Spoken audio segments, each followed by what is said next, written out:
Halo semuanya, selamat datang di segmen analisa. Kita update kembali terkait dengan perjuangan dari Reza Rizky untuk membuktikan bahwa dirinya betul adalah putra biologis dari artis terkenal Denada Tambunan. Ada beberapa hal yang sudah mulai terbongkar di media ataupun juga sosial media terkait dengan klaim dari kedua belah pihak. Kalau di beberapa hari terakhir ini, pihak dari Reza Rizky yang banyak berbicara di media, sepertinya ada salah satu kode yang disampaikan dari kuasa hukum Denada, Muhammad Iqbal, yang mengatakan dengan tegas bahwa nggak pernah ditelantarkan kok, masa ditelantarkan, dibelikan rumah, dibelikan juga mobil. Apakah ini adalah indikasi sebenarnya ada rahasia besar yang memang tersembunyi yang tidak diketahui oleh Reza Rizky secara langsung? Coba kita simak statement dari kuasa hukum Denada yang mengindikasikan bahwa ini sepertinya ada sesuatu hal yang mungkin saja Denada tidak salah 100%, bukan berarti dia juga betul 100%. Salah satu cuplikannya adalah berikut ini teman-teman. Oh, nggak ada kalau penelanggaran itu. Penguji belikan mobil, ada transferan juga. Gini Mas ya. Nggak ada penelantaran itu, wong dibelikan mobil, transferan juga. Apakah ada orang ketiga yang tidak menyampaikan materi tersebut dari Denada langsung kepada yang mengklaim adalah putranya? Oke. Intinya kita menangkis semua itu. Yang jelas kita bukti ada semua, ya tinggal ngasih ke hakimnya aja kok. Kalau masalah nanti detailnya ya sabar dulu lah, tunggu persidangan. Oke, jadi kuasa hukum dari Denada mengatakan bahwa kami sudah punya kok bukti-bukti transfernya dan semuanya, bahwa itu semua tidak sekedar omong kosong. Nah, apakah ini menjadi salah satu poin kenapa pihak Denada sepertinya kayak menyimpan kekesalan ya terhadap keluarga dari Reza Rizky ya yang merawatnya dari kecil? Karena kan ada beberapa kejadian yang mengindikasikan bahwa Denada kayak udah nggak sudi banget gitu ketemu sama mereka. Bahkan salah satu statement dari Ronald Armada, kuasa hukum sekaligus paman dari Reza ini kan bilang bahwa saya itu sakit hati begitu loh. Keluarga saya yang merawat mertuanya ya tepatnya ya, merawat Reza dari bayi tetapi diberlakukan dengan tidak pantas. Misalnya adalah kayak WhatsApp-nya diblok keluarganya, diminta nunggu di trotoar 3,5 jam, kemudian juga tidak pernah memberikan ucapan terima kasih atau basa-basi lagi ucapan mungkin Idul Fitri dan sejenisnya, itu nggak pernah sama sekali. Nah, ini apakah ada asap? Pasti ada apinya, dan mungkin akan bolak-balik gitu. Mungkin dari pihaknya Denada mengatakan dugaannya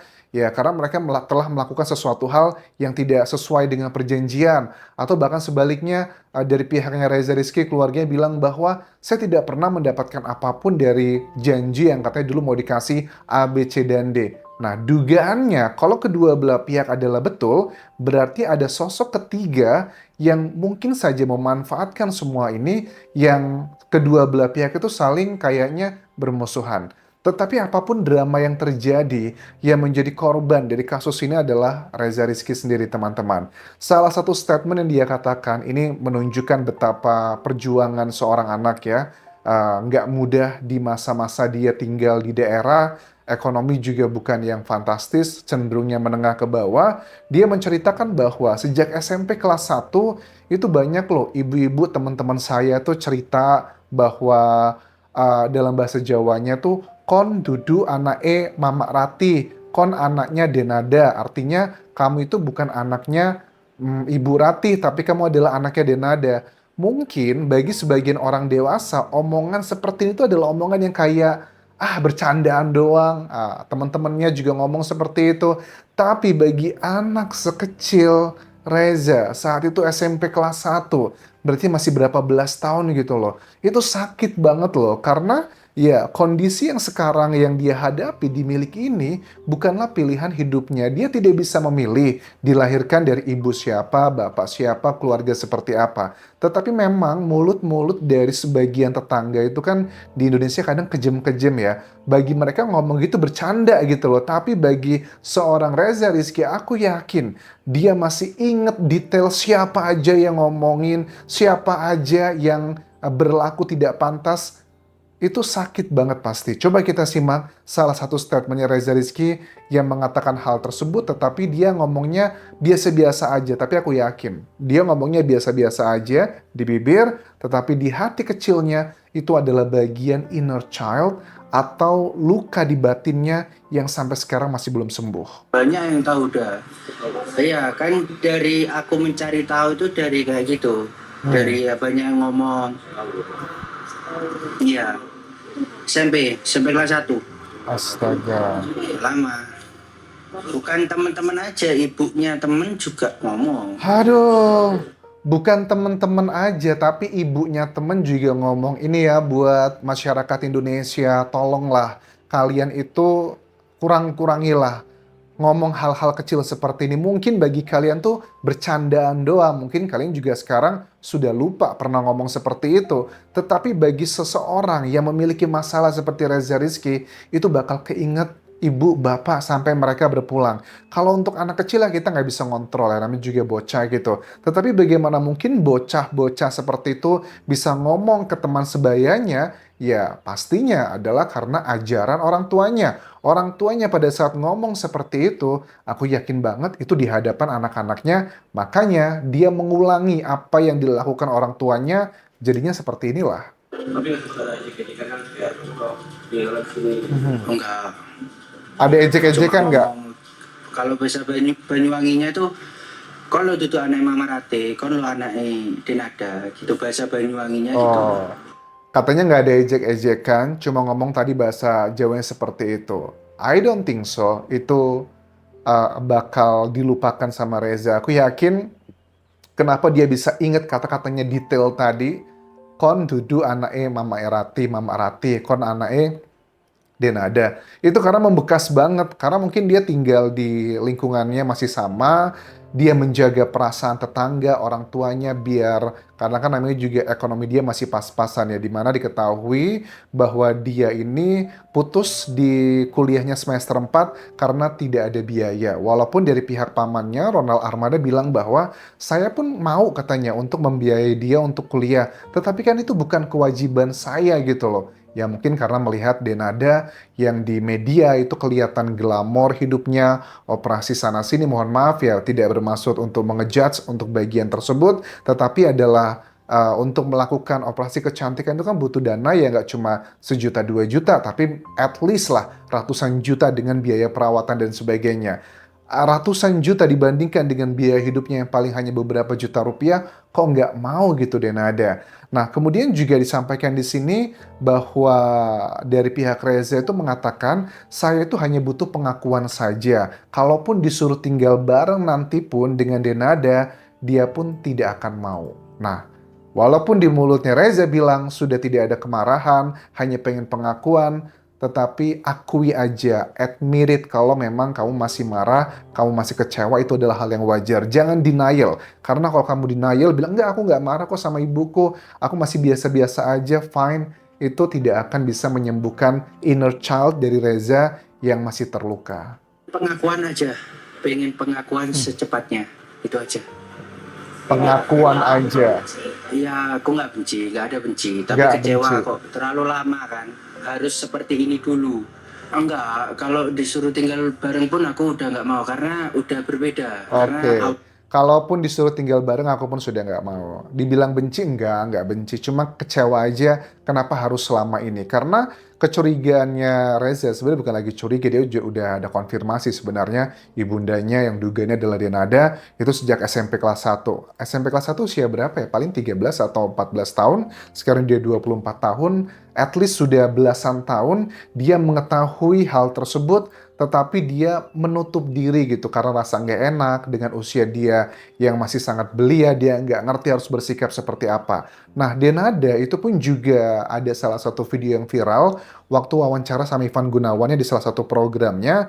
Dia itu cerita tentang bagaimana perjuangannya, doa-doanya yang hanya fokus kepada anaknya, Aisyah, mamanya yang sudah berpulang, dan juga papanya. Bahkan dia bilang, saya tuh hampir nggak pernah menyebutkan, mendoakan diri saya sendiri, hanya fokus kepada materi, ya materi juga untuk mereka-mereka orang yang aku sayangi. Ini salah satu statementnya pada saat dia diwawancara bareng Ivan Gunawan.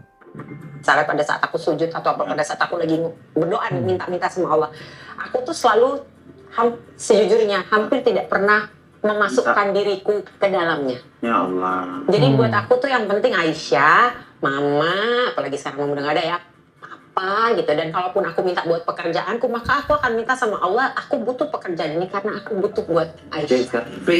Oke, jadi citra yang dibangun terlepas ini adalah real atau seperti apa, kalau sudut pandang dari kuasa hukumnya Reza kan bilang bahwa citra yang dibangun selama itu kayak ibu peri begitu loh, perjuangannya luar biasa untuk anak dan juga keluarganya. Tetapi bagaimana dengan Reza Rizky gitu? Cuma kan di awal tadi kita juga harus cover both side ya, dari kuasa hukum dan ada bilang orang sudah ada kok bukti transferannya, dibelikan mobil, rumah.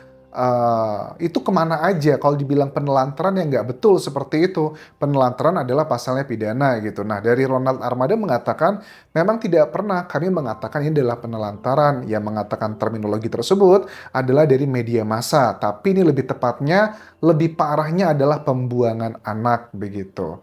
Oke, aku sih bingung ya. Pasti ada sesuatu hal yang aku yakin masih belum diketahui oleh publik. Dan aku khawatirnya adalah Denada dan juga Reza Rizky adalah korban dari keadaan ada pihak-pihak di luar mereka yang mungkin demi keuntungannya yang ngebuat komunikasi mereka nggak lancar. Ada foto-foto di Instagramnya Denada ya, foto-foto masa kecilnya, banyak yang dicocok-cocokkan sama netizen, katanya ini mirip banget sama Reza Rizky gitu loh. Ya mungkin-mungkin aja ya, karena kan di Indonesia tuh kita kulitnya kan mirip-mirip ya, jadi ada yang mirip A, B, C, dan D walaupun tidak ada blood related, tapi kan itu tidak bisa menjadi salah satu alat bukti dalam persidangan. Yang menjadi alat bukti dalam persidangan nanti adalah terkait dengan data DNA. Apakah data DNA-nya nanti bakal match antara Reza dengan Denada? Tapi kalau aku cium aromanya, kalau seandainya pihak Denada memang yakin Reza bukanlah putra biologisnya, pasti mereka dari awal akan bilang begini, udah nggak usah keluar-keluar, nggak usah fitnah saya sana-sini gitu misalnya. Ayo kita tes DNA saja, kita buktikan dia anakku atau bukan begitu. Harusnya kalau memang pihak Denada yakin dia tidak pernah melahirkan Reza, tinggal ngomong aja tes DNA selesai bahwa dia adalah fitnah. Tetapi aroma-aromanya ada poin yang cukup meyakinkan apa yang disampaikan dari pihaknya keluarga Reza di sini. Sekali lagi, kita pihak luar, aku pun tidak tahu apa yang sebenarnya terjadi, cuman ini sangatlah miris dan kejadian seperti ini tuh banyak dialami di masyarakat Indonesia dan kebetulan Denada adalah public figure yang terkenal, makanya ini menjadi perdebatan dan pelajarannya adalah untuk kita sebagai masyarakat, terutama kalau di tetangga kita memiliki anak-anak yang kondisinya seperti Reza Rizky, please jaga mulut kita, jangan memberikan statement-statement yang seperti itu. Walaupun Reza bilang bahwa, oh saya nggak marah, saya nggak diejek kok, cuma nanya gitu doang. Nggak, dia tuh luka batinnya ada, kelihatan banget. Cuman karena dia masih muda, ekonominya belum mapan, tinggal juga masih dengan lingkungan yang sama, dia dalam tanda kutip dugaanku adalah kayak ya excuse lah, membohongi diri sendiri karena dia sebenarnya juga kecewa dengan statement-statement orang-orang yang mungkin memberikan hal yang tidak pantas selama dia tumbuh dari kecil sampai dewasa. Oke, untuk Reza Rizky yang bisa aku sampaikan adalah jangan denial. Kalau kamu marah, kamu kecewa, akui saja. Karena proses seperti ini tuh tidak akan mungkin bisa sembuh kalau kita masih denial. Untuk menyembuhkan semua ini, kita harus mengakui kemarahan dan kekecewaan kita. Setelah itu, setelah ada kebaikan-kebaikan yang diterima, aku yakin waktu akan menyembuhkan semuanya. Apalagi kalau kamu nanti diberikan mukjizat oleh Tuhan, ekonomi kamu membaik, terus juga karir kamu cemerlang, biasanya luka-luka batin seperti itu akan segera hilanglah rasa sakitnya pada saat kamu sudah menerima semua itu. Butuh proses yang panjang, nggak setahun, 2 tahun, bahkan bisa sampai puluhan tahun. Terima kasih sudah menonton, sampai ketemu lagi di video berikutnya. Tinggalkan like dan juga komen, subscribe channel YouTube ini, follow Instagram, Facebook pageku dan juga akun TikTok di Anjasa Sumara. Sampai jumpa.